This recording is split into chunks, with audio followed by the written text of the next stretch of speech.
Alright, okay, मान लीजिए, मैं कह रहा हूं चलिए आपने मिसयूज की बात कर ली, आपने कमिटी की बात कर ली, ये ओबीसी को इसमें डालने की क्या जरूरत है?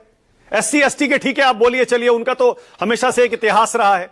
ओबीसी को भी डाल दिया आपने मान लिया कि जो प्रताड़ना करेगा, प्रताड़ित करेगा, शोषण करेगा, वो जनरल कास्ट का ही होगा। पहले ही अपराधी मान लिया आपने, जनरल कास्ट के सारे अपराधी, एससी एसटी ओबीसी के सारे पीड़ित।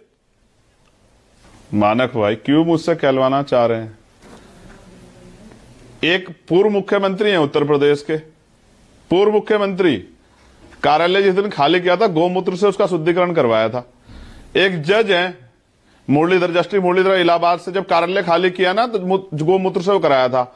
अभी कुशवाहा और यादव साहब की चोटी काट ली थी व्यासपीठ पे बैठने पे, मूत्र से जो शुद्धिकरण करवाया था। काहे को मुझे कहलवा रहे हैं? क्या गांव से लेकर और सब तक खुलेआम एक डिप्टी चीफ मिनिस्टर है उत्तर प्रदेश के, सैन सविता समाज को नव्वा कह रहे थे। देखो मानक भाई, एक बात समझो, कई बार आप ना चाहते हुए भी इस तरह का अपराध कर जाते, क्योंकि हमारे यहां सिखाया नहीं जाता, हमारे यहां बताया नहीं जाता कि भाई किसी के मन को ठेस नहीं पहुंचानी, हमें क्या कहना है इससे इंपॉर्टेंट है क्या नहीं कहना है।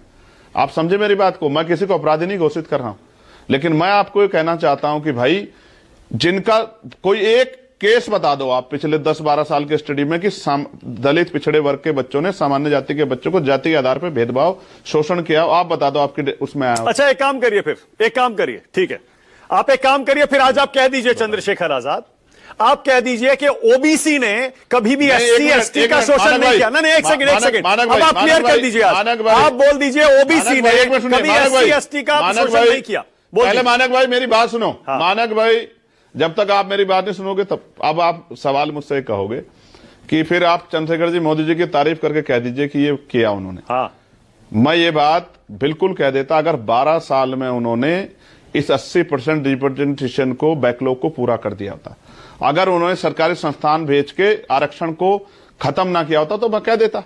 मैं कह रहा हूं, मैं कह दूंगा, अगर वो पार्लियामेंट में बिल ले आए, मैं बिल का समर्थन करूंगा। जो गाइडलाइन बनी है, इस पे आप बिल बनवा दो, तमाम जो है वर्क पैलेस पे, मैं इसका समर्थन करूंगा, धन्यवाद दूंगा मोदी जी का। एक बात, वो बैकलॉग पूरा कर दें स्पेशल ड्राइव चला के, मैं उनका धन्यवाद करूंगा, स्वागत करूंगा उसका। बैकलॉग चला के इसको पार्लियामेंट चल रही है अभी कर दे। और मैं आपको बताता हूं, सुनना चाहते हैं आप सरकार कितनी देसी है?